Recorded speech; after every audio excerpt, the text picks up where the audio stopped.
So what is going on with the real estate market in Rolling Hills Estates? Well, that's a good question. It's definitely up in the air these days. There's a lot of talk out there about what's going on. There is definitely a little bit of a lull in the market. But what I'm going to do is go over some stats and some numbers here, and then after that, I'll talk about them a little bit and talk about what they mean.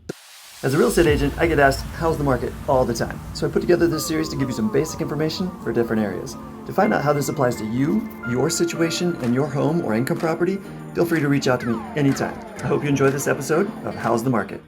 All right, so first I'm going to start off talking about new listings coming on the market. You're hearing a lot about low inventory, so what does that mean? Where are we? This month, and we're talking about July of 2021, there were 8 new listings that came on the market. It's not very much for all of Rolling Hills Estates.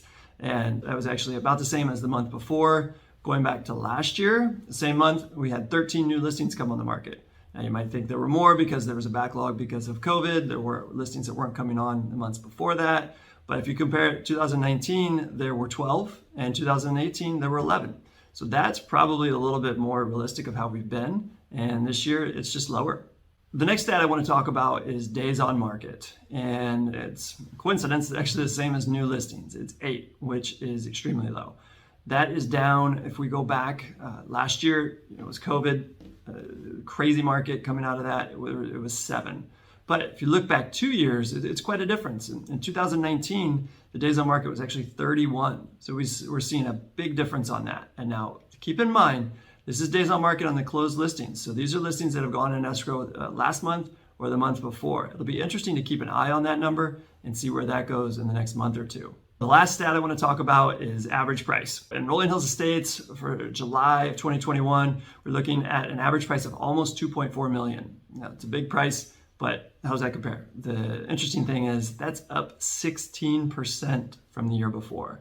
And that's not uncommon. We're seeing some really big price increases, average prices going up.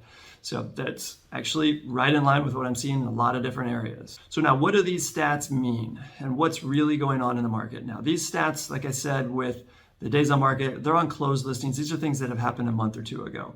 What we're seeing actually in the market right now is it's quite a bit slower. Of course, when you're going 100 miles an hour and you slow down to 80, it seems like it's quite a bit slower, but you're still going really fast.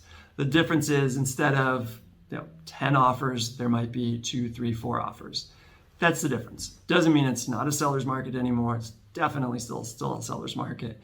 So the thing we're seeing a little different is some of the crazy terms, the crazy prices, crazy offers might not be there quite as much now as they were a month, 2 months ago.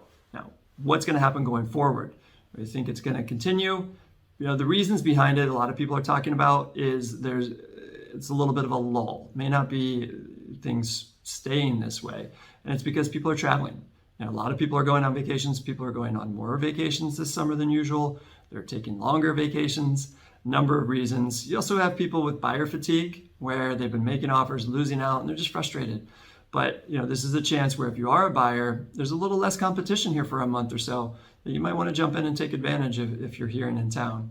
So, but as a seller, still a strong seller's market, just not quite the frenzy that we saw before. Is that going to come back? That's to be determined. I think there is a good amount of buyer demand that has taken a little time off for whatever reason that may be, that I think will come back in the next month or two. But we'll have to see how that plays out. So anyway, as always, I say, if you have any questions, want to know how this pertains to you, these are general numbers. Your situation is your situation. So if you want to talk more, see how this applies to you, your home, your situation, feel free to reach out anytime. Thanks.